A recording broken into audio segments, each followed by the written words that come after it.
I'm okay with being the villain. Not in the sense that I'm okay with doing things with malicious intent, but I am perfectly fine with accepting when someone does not approve of my behavior, especially because I refuse to submit to some weird social mind games they're playing. The only time I like to perform is when I'm on stage or behind a camera for entertainment. However, as I've grown up, I've noticed more and more how some people want others to fall into the trap of performing social rituals as a means of proving that they deserve to be in community with each other.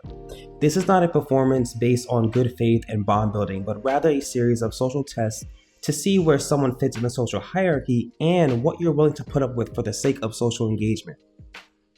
Oftentimes, these tests are merely ways for people to have information to use against you in the event that you fail to reinforce the status quo.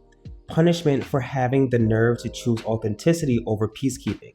But what peace can be kept when so many force themselves to follow scripts for roles they never auditioned for? Relationships built on foundations like this are doomed to fail. Interacting with individuals that participate in these types of behaviors can be so maddening, as the backlash you face for disturbing the status quo or egos of those around you will often include gaslighting, passive aggression, alienation, and of course, judgment. And that brings me back to my original statement. I'm okay with being the villain. I am perfectly fine with being a disruption to the box you so clearly tell me to not only place myself in, but dumb myself down but dumb myself down for in order to complement your mediocrity.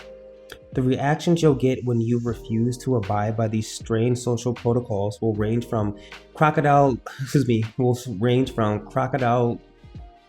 Oh my God, it's so hard to see without my glasses. The reactions you'll get when you refuse to abide by these strange social protocols will range from crocodile tears, self-victimizing, alienation, anger, and of course, manipulation.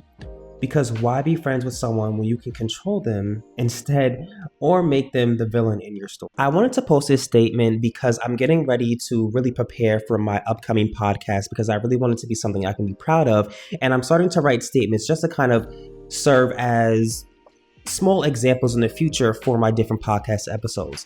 And so I was thinking about posting this on TikTok, but I was like, no, let me post it on YouTube because you don't know who is going to reach and who's going to like it. But I hope you guys could take something from this statement that I wrote about having to follow these really annoying social rules when it comes to people who seek not to be friends with you for the sake of having a friend and for having some basic social engagement, but people who want to be around you for the sake of whatever weird shit they have going on. There are so many people in this world who will try, they're just wolves in sheep's clothing. That's it. There are so many people, I've had so many experiences where people have tried to befriend me under false pretenses. And it always comes back to having some weird hidden resentment or some weird jealousy or them trying to get me to change who I am so that it can make them feel more comfortable with who they are. But that's not my goal. That's not my life. That's not the life I want to live. I want to have true, authentic experiences. And I just want to share this statement for anyone it might reach.